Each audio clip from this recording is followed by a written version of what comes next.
So, hello, ano na? Diba? Andito na naman tayo, B. Nakita ko kasi may nakapost na naman. Diba? Ito, maliwanag. May nakapost na naman. Meron namang mga ibinibida ang lola mong BP Sara. Diba? Na mga bag daw.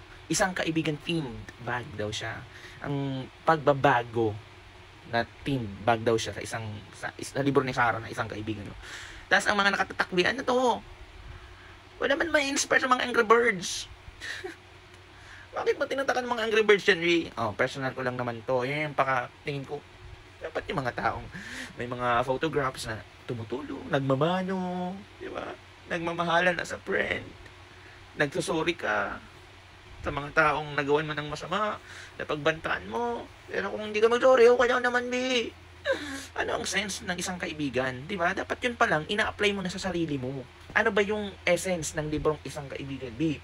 Ano ang laman nun? Di ba? If it's about friendship, be befriended by a lot of people or kung lahat ng tao mga kaibigan ko, it's so okay. Okay lang naman na kahit wala kang kaibigan, basta maganda ang ginagawa mo. Pero ikaw, B, basta mga tinatak mo pa sa mga bag mo, mga Angry Birds, para ka ma-inspire niyan, B. Angry Birds. Hindi ko kinikriticize yung design. Nakakabad trip lang kasi may mga ibang bagay or pwede naman mas inspirational ba? Mga ibon. Just